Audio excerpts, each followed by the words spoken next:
Halo guys, assalamualaikum, selamat datang kembali di NN Top 11 channel. Apa kabar semuanya? Semoga teman-teman selalu sehat dimanapun berada. Hari ini saya akan menjawab komentar dari Bang Muhammad Iqbal yang bilang faktor nomor satu kemenangan di game Top 11 itu dari banyaknya penggemar yang nonton. Faktor lain mengikuti.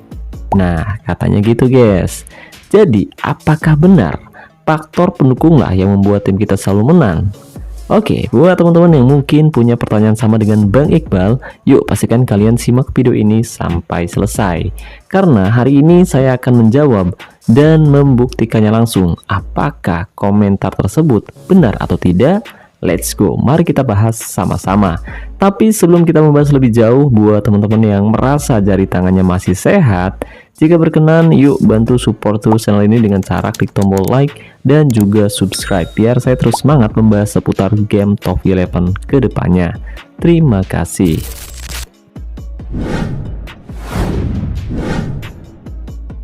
Oke guys, jadi hari ini kita akan membahas mengenai dukungan dari teman yang katanya jadi faktor penentu kemenangan tim kita guys. Sementara faktor lain hanya mengikuti saja. Nah, apakah benar seperti itu? Coba nih, buat warga yang merasa punya banyak teman dan kalian sering dapat dukungan satu kelurahan pas timnya tanding, ya coba tinggalkan pendapat kalian di kolom komentar video ini.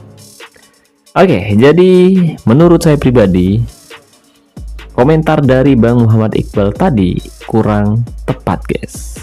Karena dukungan dari teman bukanlah salah satu faktor utama kenapa tim kita bisa meraih kemenangan.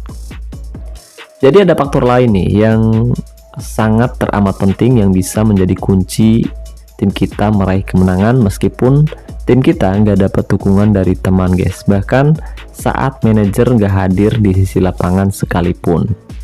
Dan buat teman-teman yang mungkin punya banyak teman dan timnya sering dapat dukungan, ya pasti bakal ketawa sih lihat komentar ini.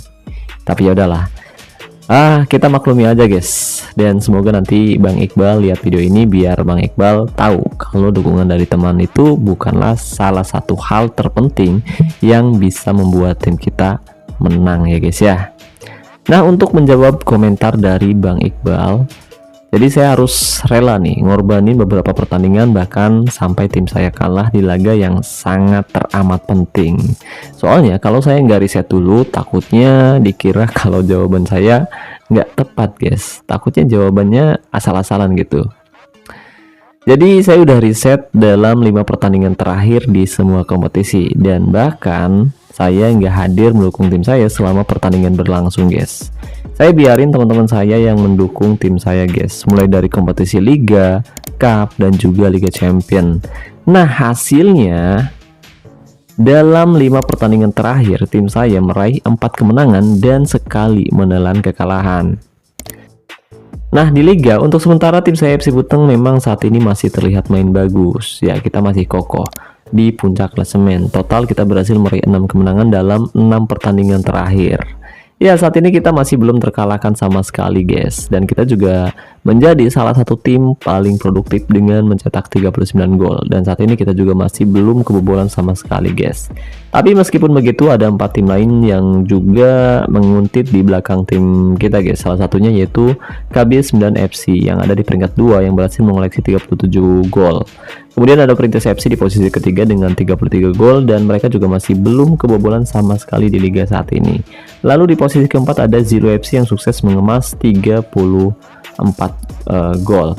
Kemudian yang kelima di sini ada Liverpool. Ya, mereka saat ini memang menjadi tim papan atas yang mencetak gol paling sedikit, tapi mereka saat ini tetap menjadi penantang serius karena dalam 6 pertandingan terakhir mereka belum menelan kekalahan sama sekali guys. Dan serunya lagi saat ini tim yang ada di posisi 4 besar masing-masing masih bermain sangat baik dan kita semua sukses mengoleksi 18 poin.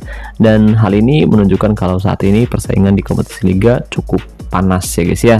Dan dalam 6 pertandingan terakhir bahkan saya nggak pernah sekalipun hadir mendampingi tim saya di sisi lapangan guys. Nah di kompetisi Liga Elite atau Liga Championnya Top 11 saat ini tim saya juga bermain cukup bagus setelah meraih 4 kemenangan dalam 4 pertandingan terakhir atau meraih 4 kemenangan beruntun yang membuat tim saya saat ini naik ke posisi 2 klasemen dengan raihan 12 poin guys.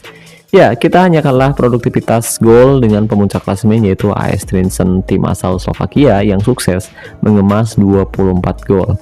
Sementara tim saya hanya mampu mencetak 17 gol. Tapi plusnya saat ini tim saya juga belum kebobolan sama sekali di kompetisi Liga Champions guys. Dan dalam 4 pertandingan terakhir saya juga nggak sekalipun mendampingi tim saya di sisi lapangan. Bahkan saat tim saya berhasil mengalahkan tim yang sebenarnya cukup kuat yaitu Real Madrid yang didukung langsung oleh manajernya guys. Saya pun nggak hadir guys, dan kerennya saat itu tim saya tidak dapat dukungan dari teman-teman saya guys. Kita nggak dapat dukungan sama sekali kayak biasanya, tapi tim saya masih bisa meraih kemenangan telak atas tim lawan. Mantap. Tapi beda cerita nih kalau kita bandingin dengan kompetisi cup. Ya, saat ini tim saya FC Buteng berhasil lolos ke babak 16 besar, tapi naas. Di leg pertama tim saya tumbang dengan skor 5-3 saat dikalahkan FC 163 tim asal Turki. Nah, pertandingan sendiri sebenarnya berlangsung cukup sengit dan tim saya juga mendapat dukungan dari teman-teman saya di sisi lapangan yang membuat tim saya mendapatkan keuntungan penguasaan bola masing-masing 2% untuk setiap manajer yang hadir mendukung tim saya guys. Dan meskipun tim saya mendapatkan banyak dukungan dari teman, ternyata tim saya tetap kalah ya guys ya. Dan itu membuktikan kalau dukungan dari teman-teman bukanlah faktor utama tim kita bisa meraih kemenangan guys. Karena kalau gitu ceritanya, saya yang punya lebih dari 1.500 teman dan setiap pertandingan pasti ada aja yang dukung. Saya rasa harusnya tim saya bisa dengan mudah meraih gelar juara di tiap musimnya guys, tapi nyatanya enggak. Tim saya tetap harus bersusah payah untuk bisa meraih gelar juara ya guys ya. Tapi ya, saya ucapkan terima kasih banyak nih buat teman-teman yang udah mendukung tim saya di semua kompetisi, entah itu di Liga, Cup maupun di Liga Champion. Semoga tim yang teman-teman kelola selalu sukses meraih gelar juara. Amin. Nah, barangkali ada yang nanya, lalu apa saja faktor utama yang membuat tim kita bisa meraih kemenangan, Bang? Oke, jadi faktor pertama yaitu kualitas. Ya, kualitas. Jadi kalau kualitas tim kamu lebih tinggi, tentu tim kamu punya keuntungan yang jauh lebih besar untuk bisa mengalahkan tim lawan ya guys ya. Ya, tapi meskipun kita punya kualitas tinggi, tidak menutup kemungkinan tim kita juga bisa kalah oleh tim yang terlihat lebih lemah tapi memiliki skill individu yang bagus. Nah, kedua, skill atau atribut setiap pemain inti yang kalian miliki. Jadi, kalau kamu punya pemain dengan skill atau atribut yang tinggi yang udah kalian sesuaikan dengan posisi, keahlian khusus maupun gaya mainnya, biasanya pemain tersebut bisa menjadi kunci kemenangan tim kita guys. Dan tim kita tuh bisa selalu menyulitkan tim yang di atas kertas punya kualitas yang lebih tinggi sekalipun ya guys ya. Tapi pemain-pemain tersebut biasanya akan menyulitkan tim lawan dan menjadi momok yang sangat menakutkan buat mereka guys. Ketiga, yaitu persiapan sebelum pertandingan. Ya, seperti melatih tim untuk meningkatkan form latihan dan bonus ketajaman, kemudian memastikan kondisi pemain bugar dan pastikan moral mereka sangat baik, atau kalau bisa pemain andalan kalian punya moral yang mantap. Nah, kalau ngomongin moral sama kondisi pemain itu sebenarnya beda hal guys. Moral lebih ke sikap dan etika pemain. Gimana dia nunjukin sportivitas, respect ke lawan biar nggak main curang, sedangkan kondisi itu soal fisik dan mental, kayak stamina, kebugaran, atau kesiapan menghadapi tekanan pertandingan. Jadi gampangnya, moral itu tentang perilaku pemain ya guys ya, sementara kondisi itu tentang kesiapan badan pemain dan pikiran mereka buat main gitu guys. Nah, barangkali ada yang nanya, kalau moralnya buruk gimana bang? Ya, kalau moralnya buruk, efeknya gede banget guys. Kadang pemain bisa jadi bikin masalah di lapangan, kemudian gampang ribut sama lawan atau ribut sama wasit. Bahkan bisa bikin timnya sendiri rugi karena mereka kemungkinan dapat kartu kuning atau kartu merah atau kehilangan fokus saat tanding. Jadi meskipun kondisi fisik oke, kalau moralnya jelek, performa tim bisa jatuh. Makanya moral itu sama pentingnya kayak kondisi fisik pemain guys. Emang ada pemain di sepak bola nyata yang moralnya jelek bang? Banyak sih. Contoh, pemain yang moralnya buruk dan sering bikin ulah, misalnya Diego Maradona. Iya, dia jenius sih, tapi kadang penuh drama pas di luar lapangan guys. Kedua, Sergio Ramos. Dia juga sering banget kena kartu merah karena mainnya keras banget. Dan yang ketiga, Mario Balotelli. Iya, dia malah terkenal dengan aksi nakal dan kontroversinya guys. Jadi walaupun mereka jago, moral yang jelek bisa bikin citra pemain jadi buruk ya guys ya. Lalu apa pentingnya latihan tim dan apa bedanya dengan latihan individu atau militer bang? Nah, latihan tim itu penting banget guys, karena di situ pemain bakal belajar kerjasama, ngerti pola main, dan bakal nyatuin strategi biar semua orang di lapangan paham perannya masing-masing. Sementara kalau latihan individu itu lebih fokus ke skill pribadi, kayak ningkatin dribble, kemudian finishing, atau fisiknya masing-masing. Jadi bedanya latihan individu itu bikin pemain makin kuat secara personal, sedangkan latihan tim bikin semua pemain nyambung, jadi satu kesatuan gitu guys. Nah, kalau dua-duanya jalan bareng nih, hasilnya tuh bakal lebih kelihatan, bakal lebih kompak, dan bakal jauh lebih efektif guys. Nah, selain itu ada faktor lain yang juga bisa bikin tim kita menang guys. Salah satunya yaitu taktik, strategi, dan juga formasi. Nah, barangkali ada yang nanya, emang pentingnya apa bang? Wah, penting banget guys. Taktik, strategi, sama formasi itu ibarat otaknya tim kita guys. Soalnya kalau kita cuma ngandelin skill individu, permainan tim kita tuh bisa berantakan. Tapi dengan taktik yang jelas, strategi yang rapi, dan formasi yang pas, tim kita bisa lebih terorganisir. Nah, nantinya pemain kita bisa tahu kapan harus nyerang, kapan bertahan, dan gimana buat tutup ruang lawan. Jadi bukan sekedar gaya main doang pak, tapi hal ini bisa jadi fondasi buat bikin tim kita tuh solid dan susah dikalahin sama lawan guys. Nah, barangkali ada yang nanya lagi nih, yo elah ini cuma game doang bang, emang sepenting itu ya? Ya jelas penting banget guys. Di game kayak Top 11 atau bahkan Football Manager, taktik, strategi, sama formasi itu malah jadi inti permainan tim kita guys. Kalau kita cuma ngandelin pemain bintang tanpa mikirin pola main, hasilnya bisa berantakan, seriusan.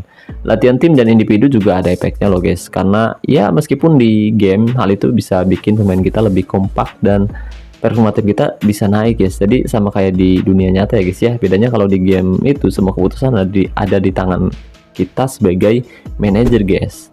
Nah, yang terakhir baru faktor dukungan guys, entah itu dari manajer atau dari teman-teman yang kebetulan mendukung tim kita.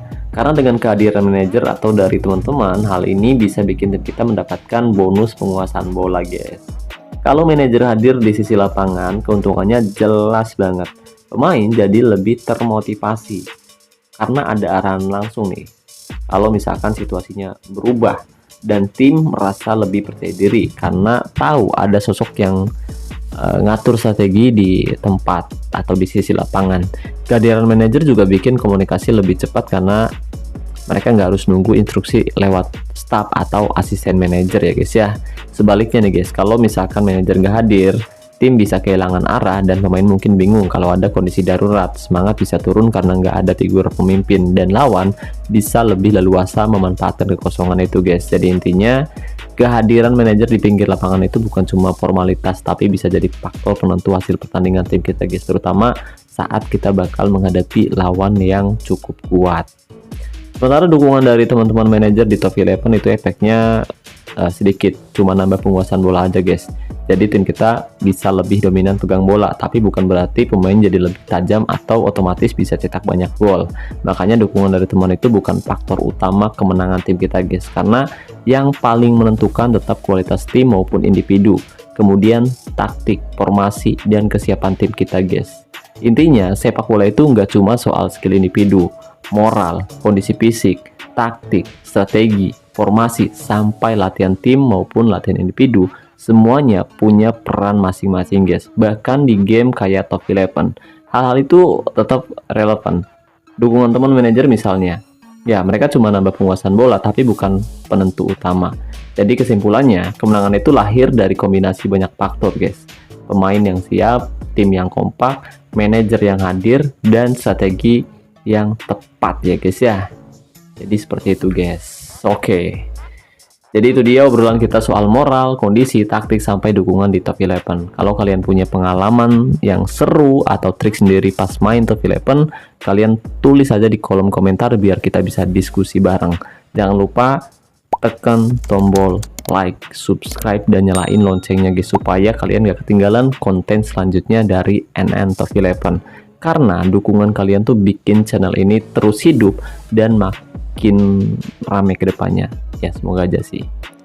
By the way, buat kalian yang pengen timnya lebih terurus atau latihan militernya lebih maksimal, saya sekarang juga udah open jasa joki, kelola tim, dan juga latmil. Jadi kalau kalian butuh bantuan, kalian bisa langsung kontak saya. Dan nomornya sudah saya sematkan di deskripsi video ini.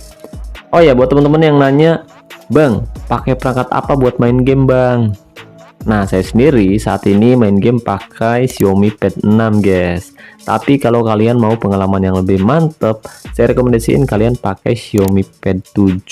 Layarnya lebih smooth dan performanya lebih kenceng.